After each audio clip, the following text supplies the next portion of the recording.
Hello, everyone. Good morning. Welcome to the Simply Trade Roundup. My name's Annik. I'll be your host today. And as usual, I have a guest with me. His name is Scott Sorenson. He is the CEO of SIDA Brokerage, which we will discuss a little bit more today because they have shared a blog post on LinkedIn and on their website about the current state of the tariffs and the Supreme Court ruling and what it means for duty drawback. And we're going to discuss the outcome, what it means, where this is going. We're in a limbo. But anywho, that is what we're going to discuss today. I know a lot of people are talking about it, but we hope to give you a little bit more information. So with no further ado, thank you so much, Scott, for being here and discussing this very important topic with us today. Thanks, Annik. Excited to be here.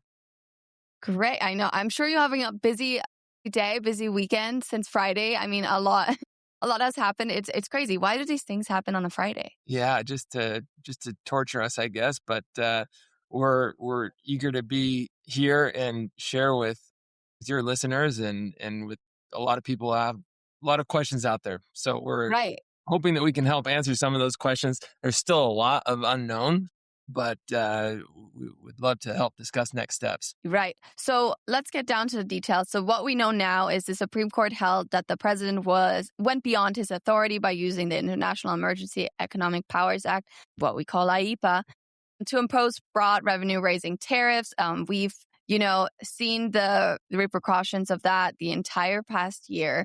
We've seen businesses struggle. We've seen businesses go out of business. We also have seen businesses taking it to their advantage. I've heard both. But again, the court said tariffs are fundamentally a tax and that power belongs to Congress unless it clearly delegates it by statute.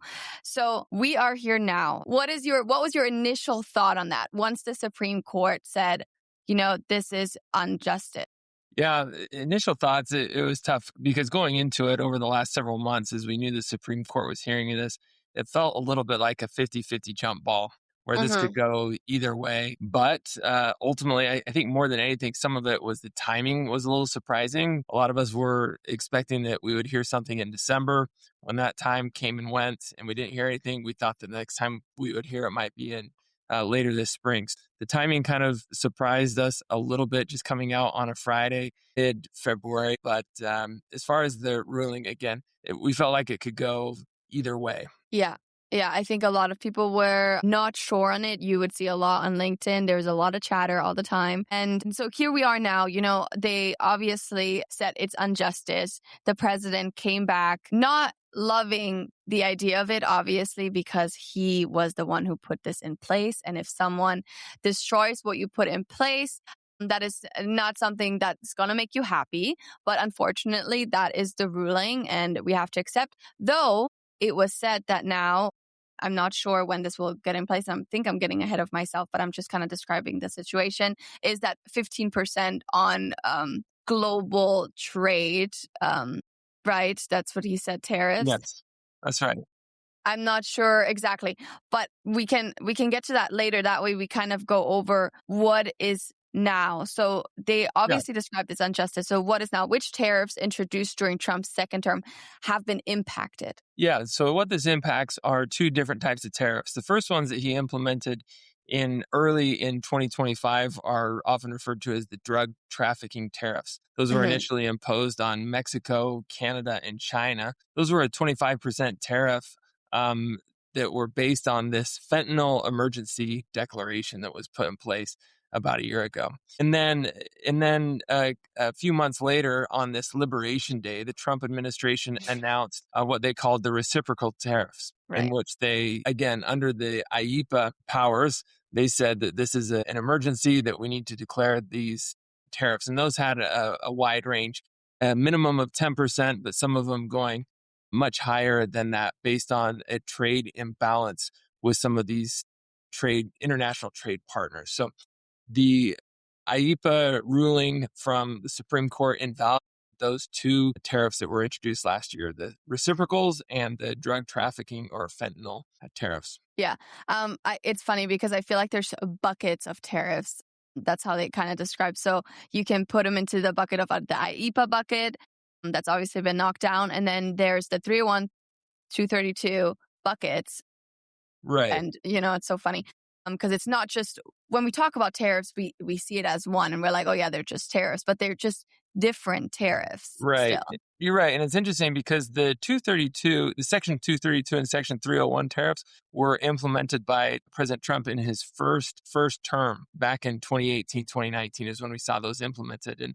And those had about a 4-year period in which they would later be reviewed. That 4-year period came and went during the Biden administration. The Biden administration didn't do anything to take them away. And those tariffs, Section 232 and Section 301, are still in place. Those were not struck down by the Supreme Court last Friday. Yeah. Okay. So still in place. Again, seems to be a lot unknown. We know that those tariffs have been knocked down. That's what the Supreme Court said, or ruled on. But Trump clearly says other things that we hear from him in the news, which is why there is so much confusion because, do we go with what the president is saying or do we do what the Supreme Court is saying? There's clearly no alignment in the government at the moment. So how do we move forward as a business? Because there's some things that we don't know yet. Are the tariffs gone for sure? Are we paying them? What would you say to an importer right now? Yeah, good question. So a couple things. One, some of these unknowns that we can walk through maybe one at a time. One is how long until the IEEPA tariffs, which were struck down by the Supreme Court, until those are no longer being collected by customs, because there is a little bit of a transition period in which even over the weekend, they were still collecting tariffs on those. So we can talk a little bit about that. Another unknown at this point still is how do I get money back? Can I get money back from these tariffs which were struck down by the Supreme Court? Are those eligible for a refund? And if so, how do I get that? That's still a bit of an unknown. The other unknown is what's going to happen going forward. And we have some indications on what that looks like, but maybe we could go through each of those and discuss what some of those unknowns are. So the first part of how long will these IEEPA tariffs continue to be collected?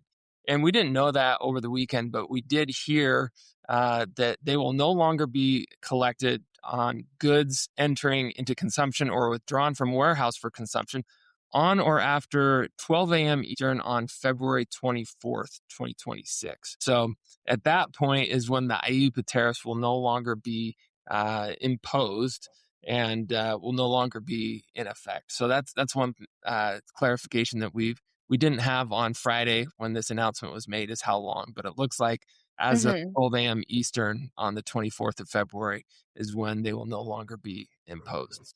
And that's the first unknown. The second unknown that we mentioned is, well, can I get money back on the tariffs and the duties that I paid that were tied to IEEPA? And at this point, the answer is we're not sure. We don't know. And we don't know what that process is. There are a lot of trade attorneys who are much smarter and more experienced in this specific area than I am. And a lot of them have suggested that rather than filing a protest, that importers join or file a lawsuit in the Court of International Trade in order to try to get a refund on tariffs and duties that were paid associated with these IEEPA tariffs. So again, a lot of that is unknown, but some of the guidance we've heard from trade attorneys is that that's going to be the best path forward rather than filing a protest. Now, how long it will take for it to be determined if refunds will be made and which court will be determining who will do that, we're not certain at this point. Yeah. Is anything certain at this point? Far from. So I'm reading the CSMS messages. And the latest one said that obviously IEEPA under the following presidential actions, including all modifications and amendments, will no longer be in effect, right, blah, blah, blah. And then it says, be collected for goods entered or withdrawn from warehouses for consumption on or after 12 a.m. Eastern time on February 20th. So February 24th is tomorrow. Today is February 23rd. So would these tariffs, are they still in place? On February 23rd, yes. So goods being imported today or withdrawn from a warehouse and used for consumption, yes, these tariffs are still in place today. So would you think that some importers are holding their goods? Yeah, definitely. I'm sure that they're trying to make any adjustments they can to minimize the impact of the tariffs that they have. Saving. Exactly. Now, one thing that we talked about is getting a refund on all tariffs or duties that were paid associated with the IEEPA tariffs that have now been avoided, at least going forward. Again, there's uncertainty as to how to collect refunds for all of those tariffs were paid. But one thing that we help clients with is file duty drawback claims. Right. Let's get to that. Yeah, and the reason why I think this is important is it ties to the third unknown is what's going to happen going forward. Now, on Friday, President Trump announced a 10% global tariff on top of all existing non-IEEPA tariffs. And again, the clarification on what that means exactly, we're not certain. And then on Saturday, he increased that from a 10% rate to a 15% rate. And he did this under the Section 122, which gives the executive branch, it gives the president, this is the Section 122 of the 1974 Trade Act, which gives the president the authority to impose a tariff for up to 150 days. And what it feels like is that he's putting this in place as a bit of a bridge between something that he can do now and something that he can do that will be more enduring or longer lasting than this 150 days. So we do not anticipate that this administration is going to just run it out for 150 days. They're going to use the 150 days to figure out what a longer term solution is to continue to impose tariffs, whether that's working through Congress to pass legislation that imposes these tariffs or another measure that allows them to have longer lasting tariffs in place. So the reason why this is important is because with all this uncertainty around what can I do to get refunds on tariffs that I've already paid, one thing that we help our clients with, is filing duty drawback claims. These are refunds of tariffs or duties that are paid on products that are imported into the United States that are later exported from the United States or destroyed. Sorry to interrupt, but this is something that all businesses can do already, right? This is not just because of the tariffs. This has always been kind of in place. Yes, exactly. And by always, meaning going back nearly 250 years that they've been in place, and over the last 10 years have become increasingly popular and common, especially with the increasing tariff rates that we've seen during that time period. Now, in regards to the IEEPA tariffs, again, some of this uncertainty comes from the fentanyl tariffs. Those were not eligible for duty drawback. That was explicitly called out in the executive orders that went out a year ago saying these tariffs are not eligible for duty drawback. But the reciprocal tariffs were eligible for duty drawback. So again, this difference between why certain tariffs were eligible and certain tariffs were not. It's the same thing with the 232 tariffs that were introduced over 6 years ago, and those were not eligible for duty drawback, and the Section 301 tariffs are eligible for duty drawback. So again, some inconsistency, and we'll see what happens with these Section 122 tariffs if there's additional clarification made. What we've seen in the past is that those tariffs that are ineligible for duty drawback are explicitly called out as being ineligible for duty drawback. So I would expect that if we don't hear any of that direct call out excluding duty drawback, that these Section 122 tariffs would be eligible to file claims, duty drawback claims. Yeah. But the duty drawback, I just have to clarify, the duty drawback would be still separate from the refund that you can gain from the tariffs, correct? Good question. So this is where an importer that is exporting a lot of those products or items, they would be able to file for a duty drawback, which is a refund. But let's say you're an importer that is bringing products in the United States. They're all being sold within the United States. There isn't drawback potential. And so an importer in that situation would want to make sure that they are finding a way to pursue a potential refund on these IEEPA tariffs. Again, we don't know if they're even eligible, but you can't double dip is what we would say. You can't file a duty drawback claim on your goods or products that leave the country and then get them refunded again. And so we've worked with clients that have been filing drawback claims on imported goods that had these IEEPA tariffs on them. What we would have to do in that situation, if they're able to get a refund on all imported items, not just those that are exported from the United States, then they would have to refund that duty drawback payment and then collect the entire payment. They can't collect it twice. Yeah, and that makes sense. Now, Talking about the refunds, I know there's a lot of people that have said you should have already filed this months ago to make sure that you're being accounted for. Importers that have not done that have said, I'm just going to ride it out to the end. And then once they say, yes, you can get your refund, can those importers get their refund, or can those companies get their refunds? Great question. So we don't even know, first of all, if refunds are available and what that process is to go about getting the refunds. A lot of importers have taken the approach of it's worth the filing fee to be part of this lawsuit. I mean, it's not free, but we're talking a few $1,000s that it could be to work with a trade attorney to file a lawsuit in the Court of International Trade, knowing that they've paid hundreds of thousands, if not millions of dollars in import duties. And so a lot of importers have made this bet already. Well, it's worth it for me to file a protest, is one approach some took. Some also took the approach of I want to join or participate in this lawsuit, an existing lawsuit, or file my own lawsuit. And so, again, I'm not an attorney or in a position to provide legal advice, but that's the decision that a lot of these importers have taken. Is it's worth it for me to make that initial investment in a lawsuit so that I can maximize the likelihood of receiving a refund. Again, some of the speculation has been, well, if you were part of a lawsuit before the Supreme Court ruled, then only then are you eligible? And we just don't know. That hasn't been made clear, and we expect that we hope to get more clarification on that in the coming weeks, if not months, as to what that looks like. Yeah, again, and it's a tricky period because, well, the CBP is going to stop assessing or stop, taking in these tariffs tomorrow. But then today, that's such a loop because the Supreme Court already said this is unlawful. This is not okay. So why are companies still paying these tariffs today? It's just sad that these companies have to do that because there's companies that truly lost, business out of it. And over something that shouldn't have been there to begin with. Yeah, that's according to the Supreme Court. That was their determination. So again, we'll see. Now, we don't know exactly the volume that was collected, but through the IEEPA tariffs, but estimates are over $100 billion in collections from the United States government.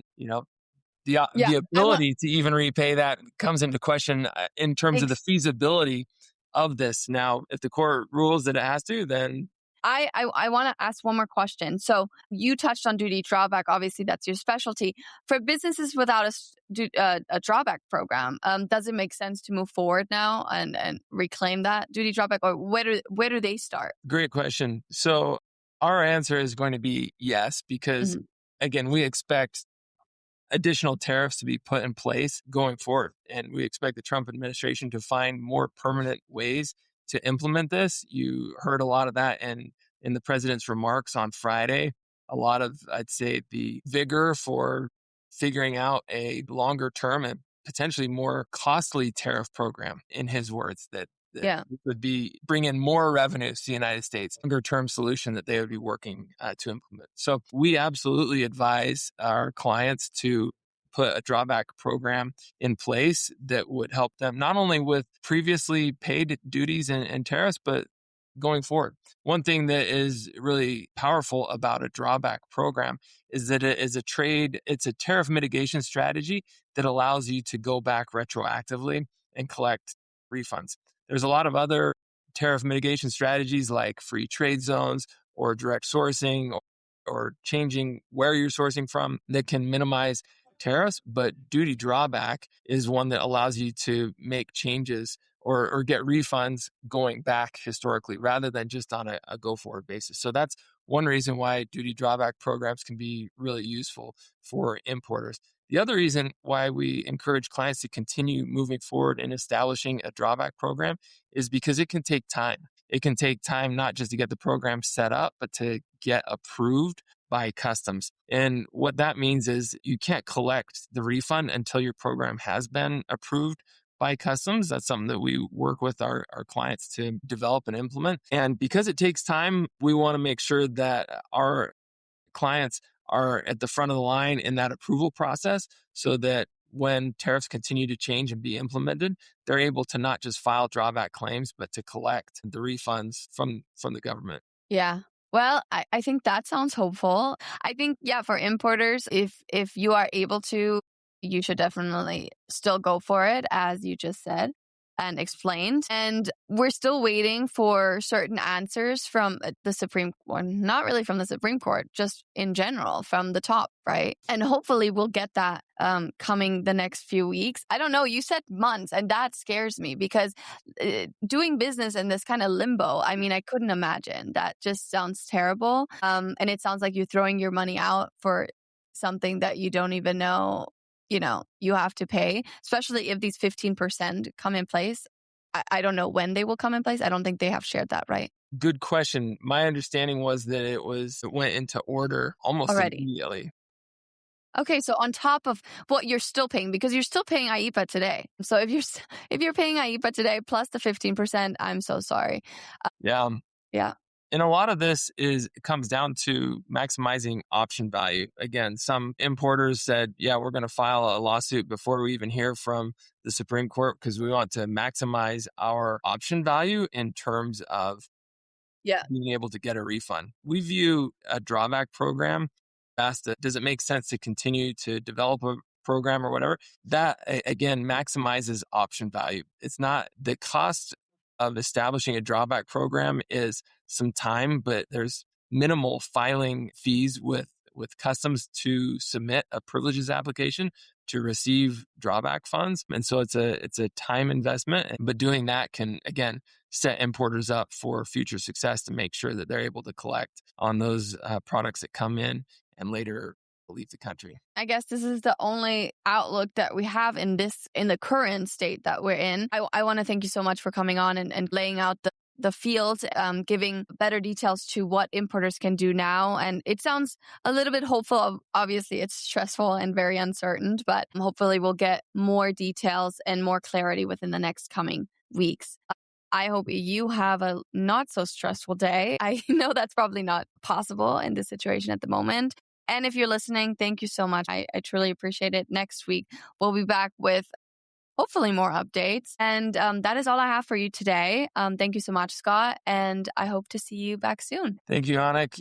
As you mentioned, it certainly is a stressful time, but especially for importers. And so that's where we're here to try to help them work through all these challenges that they're going through. So thank you for having me. Thank you.